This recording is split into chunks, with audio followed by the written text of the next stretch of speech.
One of the hardest and most hurtful, honestly, lessons that I've learned in my henna journey is that sometimes you can't take people with you. There are going to be times when you will outgrow people and places and spaces. And in today's episode, I'm sharing a story about how that showed up for me as I made the transition into a full-time artist with a henna boutique.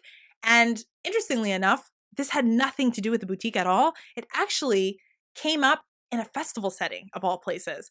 But it was one of the moments that really defined for me that if I was going to grow, I had to be willing to do so, even if I didn't receive the support and validation of people who I thought would be in my corner. If this resonates with you at all, you're really going to enjoy this episode.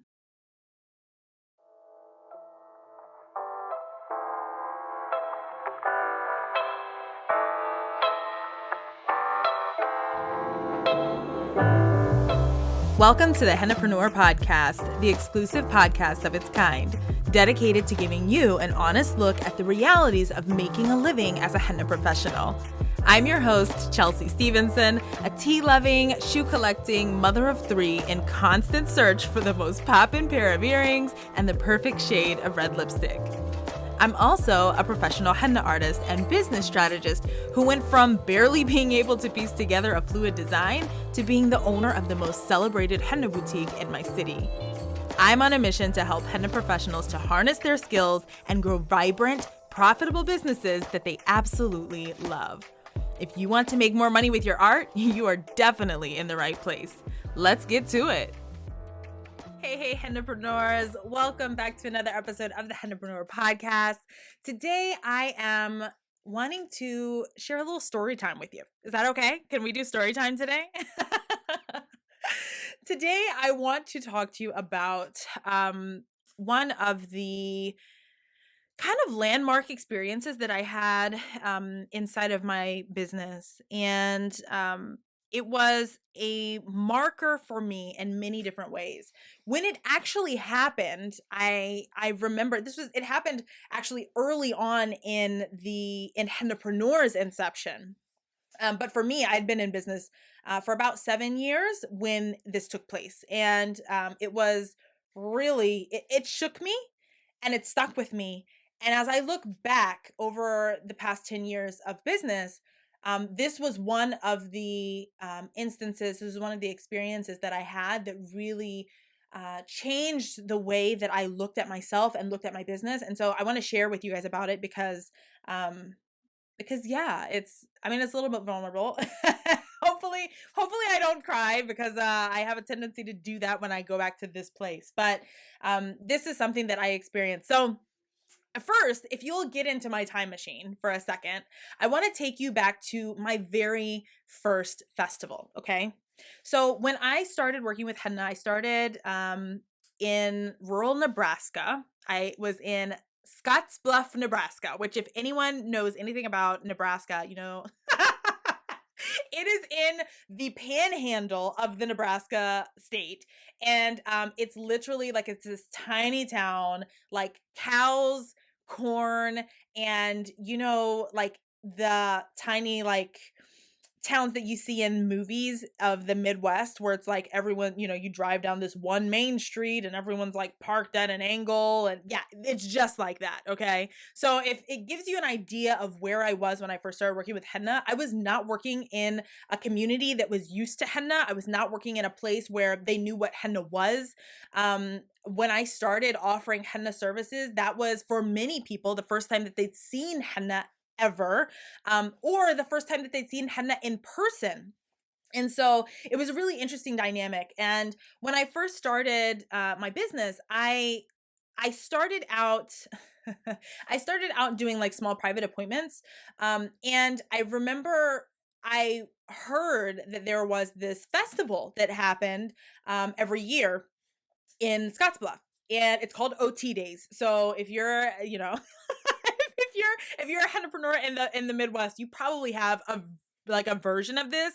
OT being Oregon Trail. So Scottsbluff was one of the stops on the Oregon Trail. So okay, I'm not going to bore you guys with like American history, but OT Days is like the big festival that would take place in Scottsbluff. And so I heard about this and I thought, okay, I'm going to give, henna a first go at the festival and we'll see what happens, right? We'll see if it works.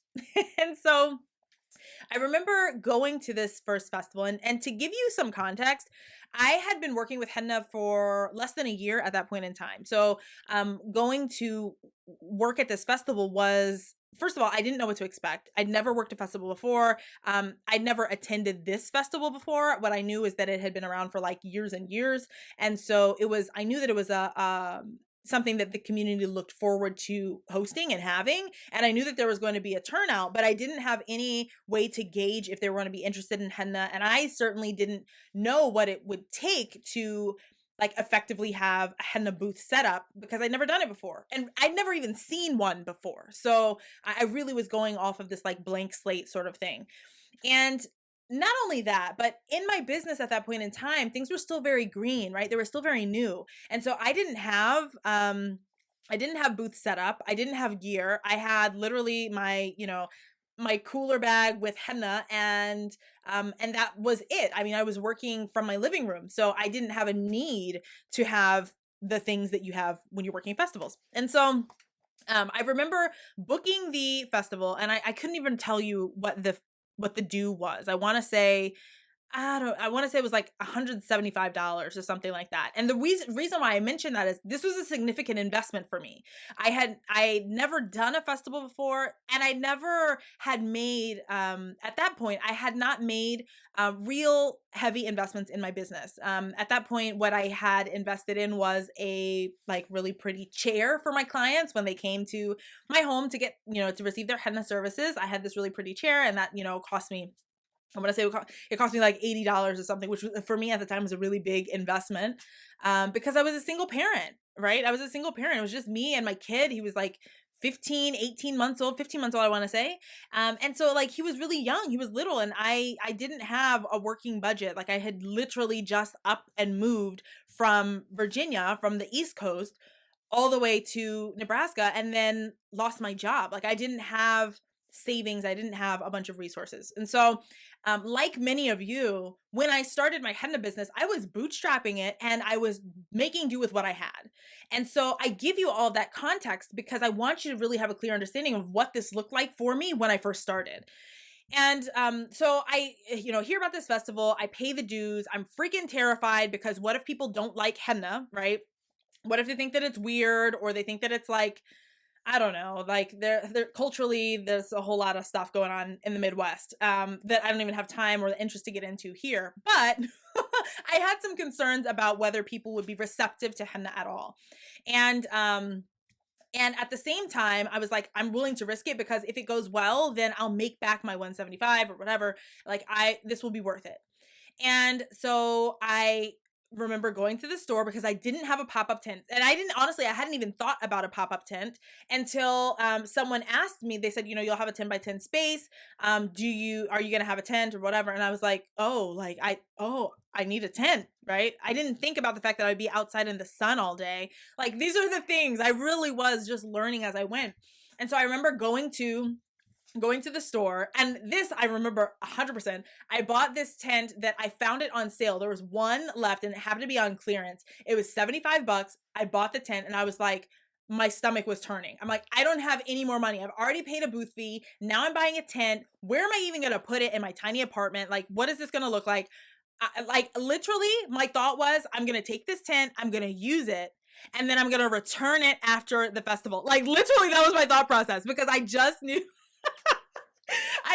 that I needed it, but I didn't know that I was going to have, I didn't know that I would actually make back my investment. And so I did not have a table. I did not have chairs. I borrowed them. So I borrowed them from my mom, actually, from her employer had like a training center. And so they had like 6-foot tables and chairs that they used when they were training their employees. And so I asked like, can I borrow one of the tables and chairs? So I borrowed a table, 2 metal chairs, wasn't dressed, like undressed tables. I like literally, when I tell y'all I put it together on a whim, I'm telling you everything was as free as possible. You hear me?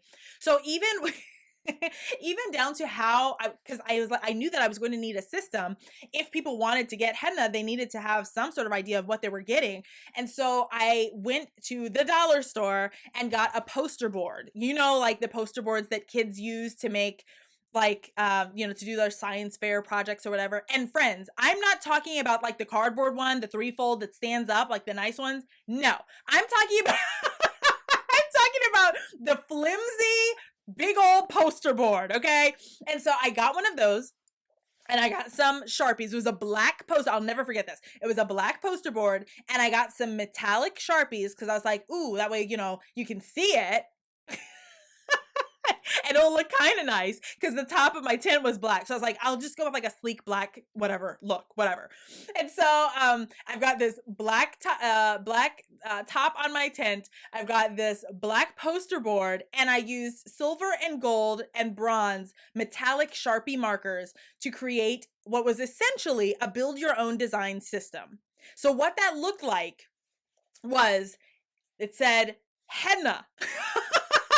Okay, very, very like, wow. Okay, so it said henna, and it said step 1, step 2, step 3. Step 1, choose your design. Step 2, choose your location. Step 3, choose your budget. That's it. So on this poster board, using the different color Sharpies on each corner, because it's obviously the 4 corners, on each corner, I drew different little like doodles. So I had like a flower over here, I had like something geometric over there, I had like a paisley over here, and I couldn't even tell you what I think I had like a mandala as the 4th one. So on each of the corners, I had these different styles. And so they had to pick which style they wanted. Then they would tell me where on the body they wanted it, if they wanted it on a hand or a foot or a shoulder or whatever. And then they would tell me their budget. And their budget, I said I will do anything from $15 or more. And so they could pick their budget, and I would create something within that budgeted range. And y'all, I was so new to this. I couldn't tell you what a $15 design was. Literally, I was just like, okay, for 15, I'll do something simple. Like, and I was still learning. I was still very much learning. When I say this was an imperfect system, it was so imperfect. But I did the best with what I had, and I did the best with what I knew, and I did the best that I possibly could. And let me tell you, that day changed my life in the way that I viewed my business, because I remember working that Saturday at that festival and clearing what I would have made for 2 weeks of work at my job as a social worker. And so this is me using a very imperfect system and still getting results. I made it simple. I made it streamlined. I made it clean. I made it easy for my customers to understand. They loved it. I loved it. And I went home at the end of the night, having cleared my 4 figures worth of revenue. And that was the first time first of all, that was the first time I'd ever seen that much money in cash in my hands that was mine. And that blew my mind. It changed the way that I perceived what was possible for me moving forward. But all of this to say, that's where I started. Okay. So I give you that context because I want you to understand that when I say that I started at the bottom, I mean that. I feel that. And so I have a heart for hennapreneurs who are still out there starting from scratch, putting their stuff together. Like, I know that struggle. If that's you right now, please understand where I'm at today. You can be here. Okay. Because that's where I started too. So I'll leave you with that. Like, I'll just toss that out there for you. But over the years, I gradually updated my booth, right? I gradually updated and made changes and whatever. I went full time in 2014. Honestly, in 2014, if you saw pictures of my booth in 2014, it still looked kind of sketch. And all the way up through like 2017, 2018, I felt like my booth it started to come together. I started to get more cohesive in its presentation. But when I look back at it, like, I did the best I could with what I had. So over the years, I went, I would collect saris, or I would collect fabrics, or I would collect other tapestries and things and try to make things at least match and whatnot. And around 2017, I had, my booth was like this black, white, and deep red color scheme, and like a maroon. And I had gold accents. So what I would do is I'd have this black and white like tapestries that were hanging and whatever. And I had my black tablecloths, and it was what it was. And that was the setup that I had when I entered this particular event. So I joined this event as a vendor, and this is a massive music festival. Actually, it is the largest free art and music festival in the US. It's one of the festivals that I service, and I started it around then. And so when I came in, my booth looked like that, which was a major improvement from when I first started, but it also was like still very much on the up and up, right? There were things that I could have, like there were tears on my tapestries, or there were things that like I did I feel proud of what I had? Yes, sure, because I knew that I'd worked hard to get there. And also, I felt like there was space for me to grow. And so in 2019, I opened my brick and mortar. That's when I opened the henna boutique. And I decided at that point, if I'm going to have a brick and mortar, I need to double down on the positioning of my brand. My brand cannot be positioned as being like this, like hanky pank, like put together, like mod podge of stuff. Like that's not going to cut it. Not for my audience, not for the message that I want to send, the way that I want to position my brand. Like that's not gonna fly. And so now I had this also very new and very real investment and expense, which was now I have a brick and mortar that I have to pay for. So I needed to be incredibly clear, incredibly streamlined, and I needed to show up as the best version of myself inside of my business in every avenue, to include when I was working festivals. So this new like motivation that I had, to grow my business in this new way, or to to better refine and finesse the aesthetic around it and all of that, it moved me to make some new decisions. And so as I was entering festival season, after having opened my brick and mortar, I decided that I was going to redesign my entire booth setup. So I bought new linens, I brought, new dressings for the tables, I bought new chairs and setups, I bought new banners, I bought new signage, I bought like a new feather banner, all of these things. All of those things were replaced and renewed to match my brand's aesthetic. If you well, the majority of you are not local to me. If you were to see me out, if you were to see me out at a festival, my color scheme is like this bright pink color, and that same bright pink color is an accent color that I use at the henna boutique, which is primarily blue and peach. So even on the back end side of my website, and this is to give you like some real behind the scenes of what it takes to run a business the way that I do. um, Even on the back side of my website, depending on where someone meets me, if they meet me at an individual appointment, or if they meet me at a private party or a private event, they are displayed one version of the website, whereas if they meet me at a festival, they're displayed another version of the website, and that ties to the pink color. So I can tell where someone saw me based on some of those things that I have going on in the back end. So it's just very this comes down to other strategy. There's a marketing strategy behind all of that, which we don't have time or space to get into today, but I share that with you to say all of the things that I put together were done very, very intentionally. Okay. And so I redesign all of these things around my booth and my setup and whatnot. And I go back to work this event. Then at that point I had been working for 3 years.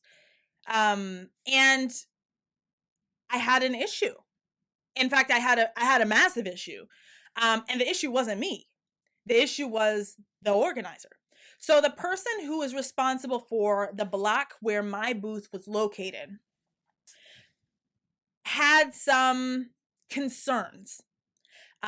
She had some very specific complaints, actually, about me and my booth. She complained that I had lost the handmade and artistic feel. She complained that I no longer was the quote unquote henna homegirl, and that I looked and acted more like a corporate mogul. She said that basically what I heard, the takeaway, in no uncertain terms, the takeaway was that I was a sellout for my art. Like I was a sellout, and that I no longer fit in. And I remember her coming over. She came over to my booth and she said, "Just look at your booth. Just look at it. Just look at it." And I was like, what? Like, what is she pointing? What is she trying to point out? Because at this point, I'd redone all of my things. I now had like this white top, all of my signs beautifully designed, bright pink, bright, yellow, bright teal colors, very, very bright, very vibrant, very inviting. I constantly receive feedback from guests at my festival booth saying how inviting and how comfortable it is and how it feels for them to be there, which is exactly what I look for, right? Like, we want our clients to have a great experience, whether they're meeting us at a coffee shop, meeting us at our henna boutique, or meeting us at a festival. We want them to feel comfortable. So I always would get feedback about that. And since making those adjustments, I had already done a number of festivals prior to this one that season, and the feedback was great. And so when she called me, I was just like, and she said, come here, I want you to see something. And she walks me down the block and she said, just look at your booth, just look at it. And then she says, and look at everyone else's. And I looked down and I realized what she was trying to say, because when I looked at my booth, what I saw was a great sense of pride in my work. I saw investment when she's, just look at this, just look at this. What I saw was a whole lot of time, a whole lot of effort, and a whole lot of money that I had put into putting my best foot forward. And even down to the new banners that I had, which were one of her complaints. This just looks so corporate. And I remember telling her, how can you say that it looks corporate? There's literally a picture of me looking at the camera, right? So when you're viewing these banners, I'm looking you in the eye, smiling, saying, hey, my name's Chelsea. I'm the owner of Cardamom Clove Henna, and I'm so excited to serve you today. Like, these are the different ways that we can connect on social media, etc. Like, there's even a personal message there, because obviously I'm not having those conversations with everyone who sees my booth. I'm doing the henna. My booth babe is having other conversations, but like, there's even that opportunity for them to connect with me, or to know who I am, so they can see the owner of this business is the artist who's doing the work, right? And so I remember asking her that, and she just like scoffed and like rolls her eyes and whatever. And she said, yeah, you no longer like the henna homegirl. You're like a corporate mogul. And then when she had me look down the rest of the block,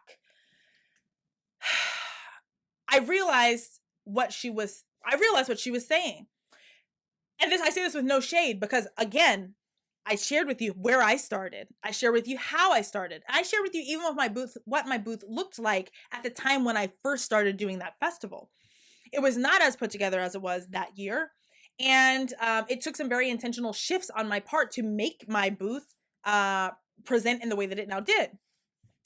And so I say this with no judgment, but there was a clear distinction between my booth and the other booths that were there on my block. The vendor that was sitting next to me, that was located next to me, didn't have chairs. She was literally sitting on the ground to sell her items.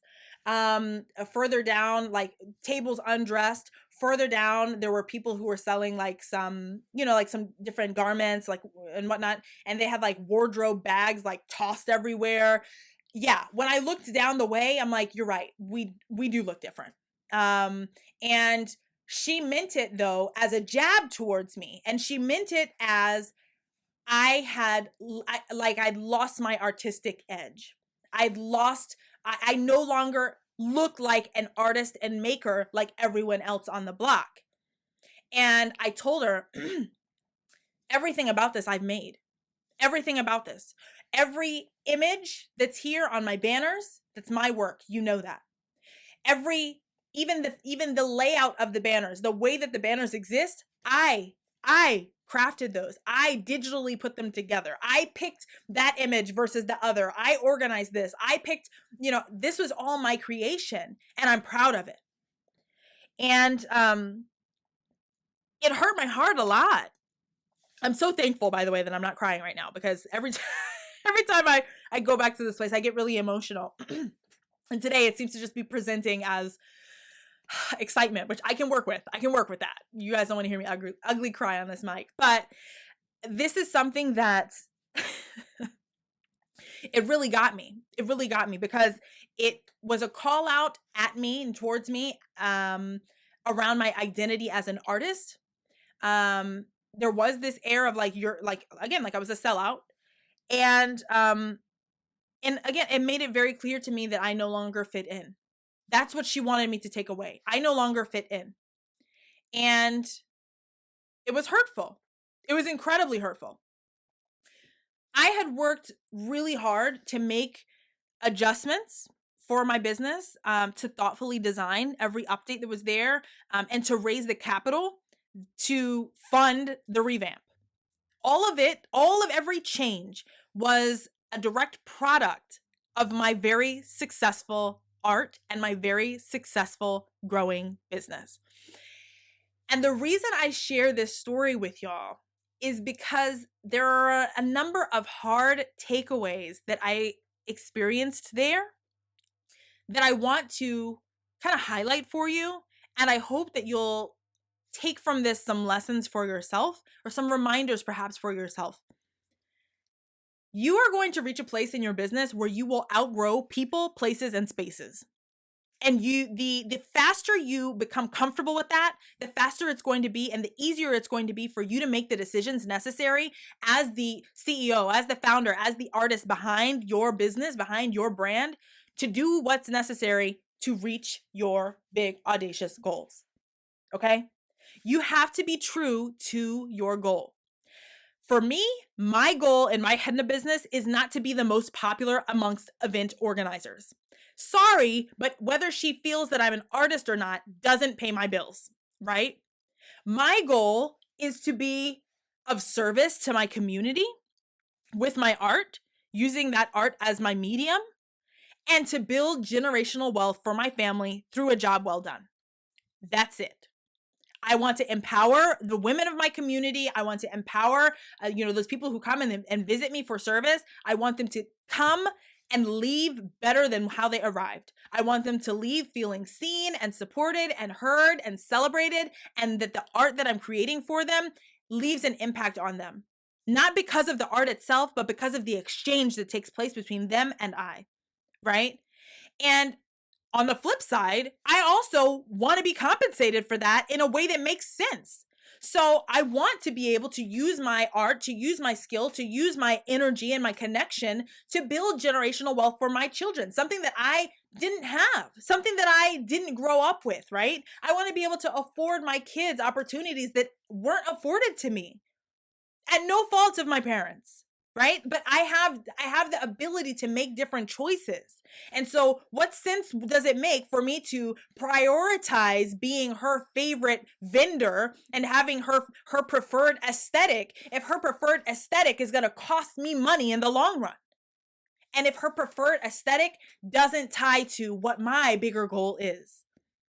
Even from a dollars and cents perspective, and this is where I say, I would leave money on the table. What do I look like? I'm set up and my booth is like tossed together and whatnot versus the booth that comes off as very clean and crisp and professional and has their stuff in order. People will pay me more to show up with that particular presentation than they do if they have to question the legitimacy of my business in general when they come to see me.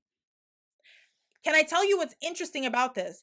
The complaint wasn't necessarily about the booth itself. The complaint was actually rooted in if I go back to that scenario, there were other conversations that took place throughout the course of that day or through the early morning and early afternoon hours before she and I had this exchange. And what it actually came down to was not what my booth looked like. It was the fact that she wanted my booth to be placed. My booth happened to be placed my booth was placed at the corner, at the main corner of the entrance to our block.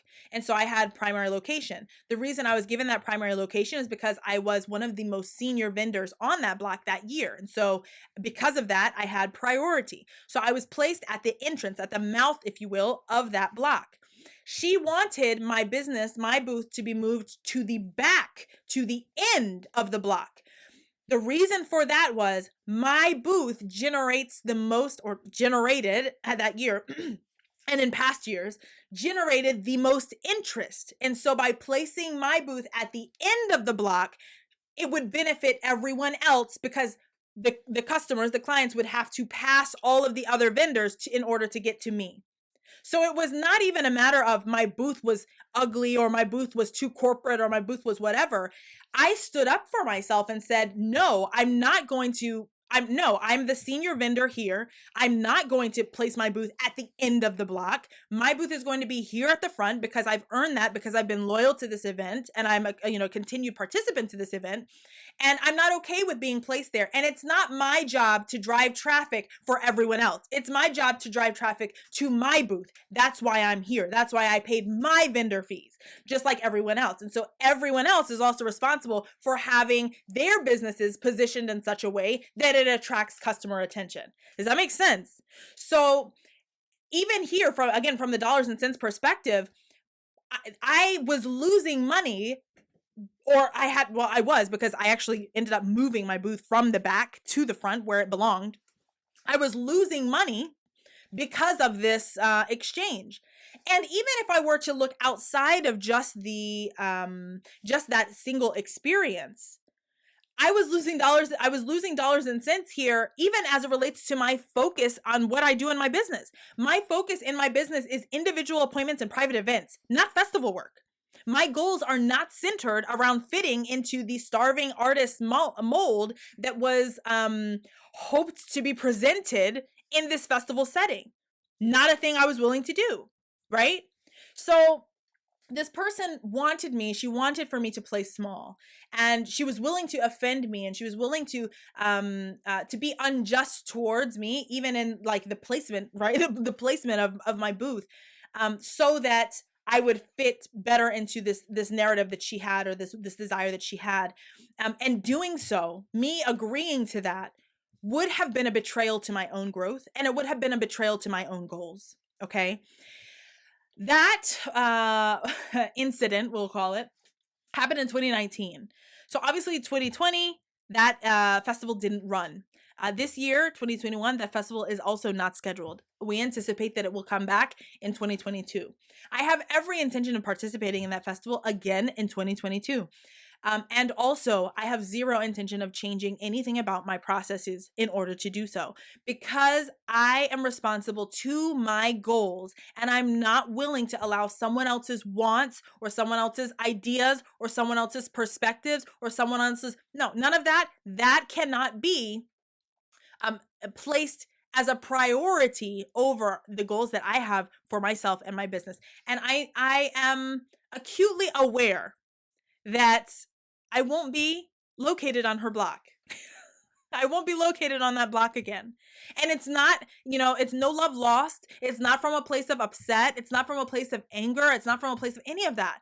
But we're just no longer aligned. And that was made very clear. And I cannot, and I will not, and this is where I hope that you hear me, because perhaps you'll identify a time and space where this is happening to you in your business right now too. I'm not willing to compromise on my goals and the actions that I need to take in order to meet those goals, in order to make someone else comfortable. Okay? So I share that story with you, and I want to kind of open up the floor. Inside the Hennapreneur community, we're going to be talking about this. But I would love to know, are you right now honoring your goals, or are you playing small to fit the molds that someone else has crafted for you? That's what I would like to know. If you find yourself in that place where you're like, no, like I really am, I'm playing small, or I'm allowing someone else to dictate my next steps, or I'm allowing someone else to tell me how and where and why and what it should look like when I show up. And I don't just mean at festivals, friends. I'm talking about how you do life. Okay? If that's you, can we dig into that a little? I'd love to leave you with that challenge. Are you honoring your goals right now?